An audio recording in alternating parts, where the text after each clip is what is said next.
Assalamualaikum warahmatullahi wabarakatuh. Hello everyone, welcome back to my channel. So this video will explaining about the populations from methodology penelitian.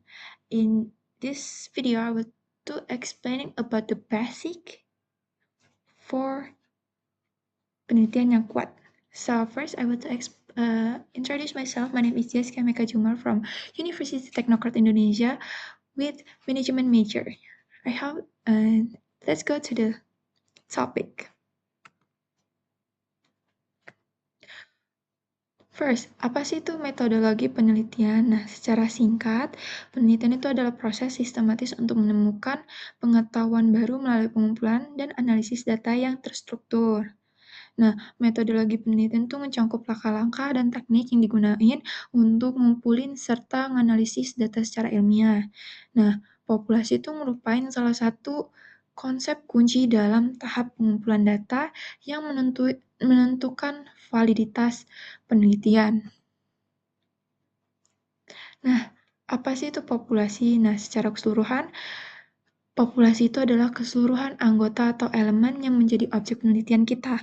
Nah, populasi itu ada berupa manusia, objek atau peristiwa, atau hal lain yang relevan dengan topik-topik penelitian. Nah, memahami populasi dengan tepat adalah langkah fundamental dalam metodologi penelitian.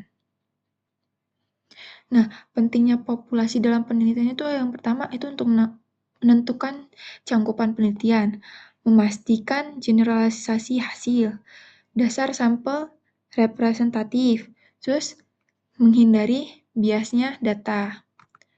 Nah, populasi sendiri itu terbagi menjadi 3, yaitu populasi terbatas, populasi tak terbatas, dan populasi target.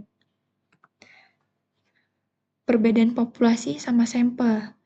Nah,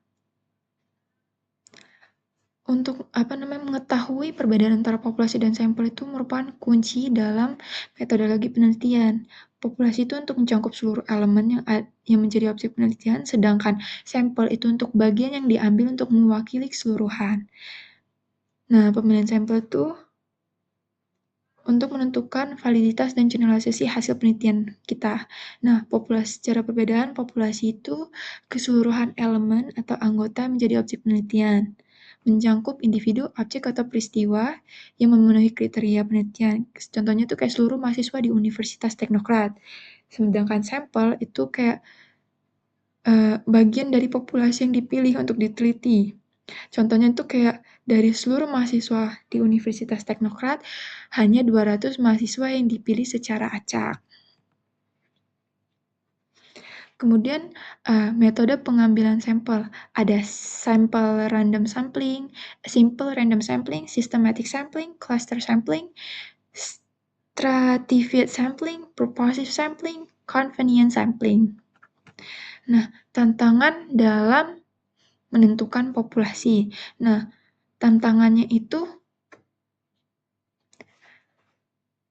definisi populasi yang terlalu luas atau sempit dapat itu mempengaruhi validitas hasil.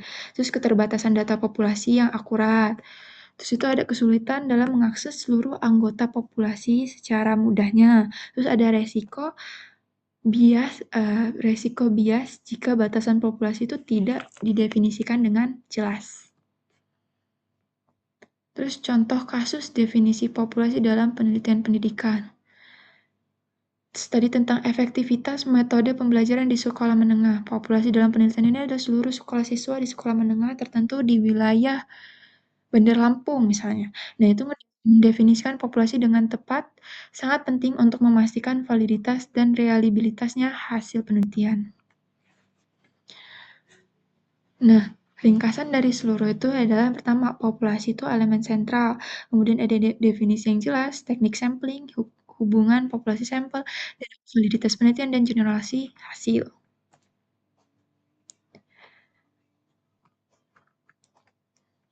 Nah, that's all I can give you a little explaining about the populations from technique sampling technique, right?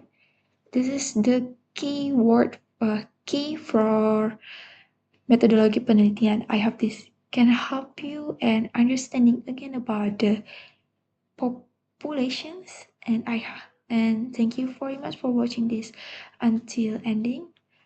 Wassalamualaikum warahmatullahi wabarakatuh. Bye bye. See you in this next video.